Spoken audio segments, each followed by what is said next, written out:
We thank you for offering us some questions, and we encourage you to continue to do that. Send us your questions, anything. The sky's the limit here. We'd love to talk to you about those things and answer them if we can. So here's one coming from Charles Johnson. Can you provide us some advice on auditioning monologue selection? I have read a few books that contains many monologues. Is it okay to select and use a monologue from a movie that I particularly like? I would love that. Yes, I think monologues are available in books. And just know that those monologues that are available in books are good monologues, but they're also used all of the time.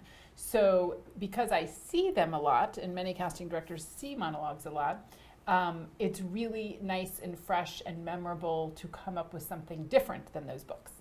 And if you relate to a character in a film and feel it is your type and you have something to say and whatnot, I would absolutely encourage you to make a monologue out of it. You can also write your own monologue, but make sure that you have vetted that monologue with other professionals to make sure it's not just kind of tangential and not serving the purpose of a monologue.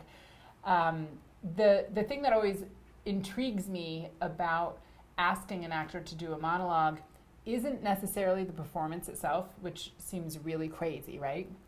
It's actually what monologue that actor chooses that informs me more, or at least equally as so as the performance. Absolutely. So I feel like I get to know them. I get to feel what they're attracted to. Is it drama? Is it comedy? Is it a heavy subject? Is the pacing, their natural pacing? It's all sorts of things that when an actor wants to show off their best self and they get all of the, essentially say-so on what monologue they perform, it's interesting to see what they choose. Right, and I'll add to that a couple of things. Remember what Erica said about writing your own? Well, if you're not really good at that, I don't think it's really good if you have some friends who are writers. A lot of writers really enjoy the fact they could write for you, so they have rhythms. You could start telling stories to each other, and then eventually those could turn into monologues.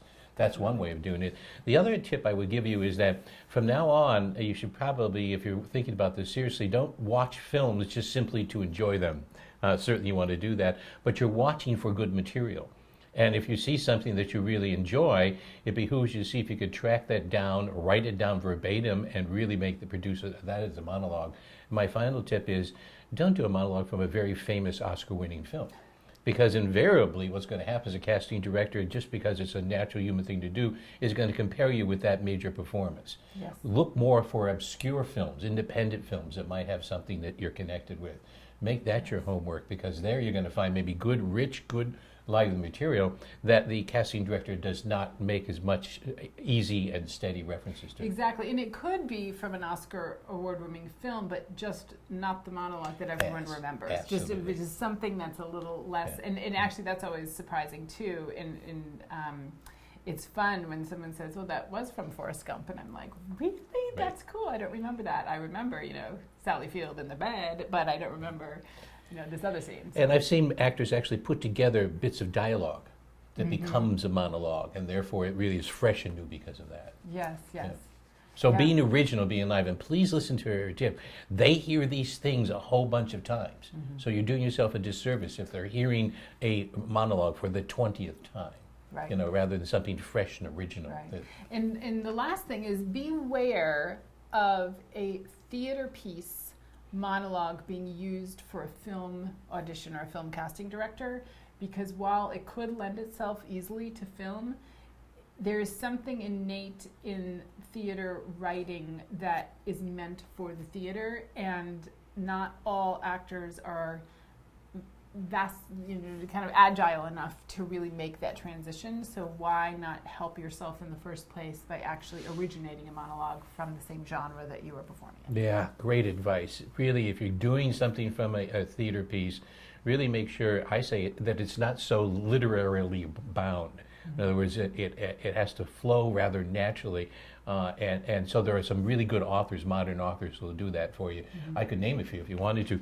Check out Amy Baker. She's wonderful that way. David Margulis. There are some writers out there who are writing in an almost filmic kind of way for the theater. And David Lindsay Abaire has some beautiful things too.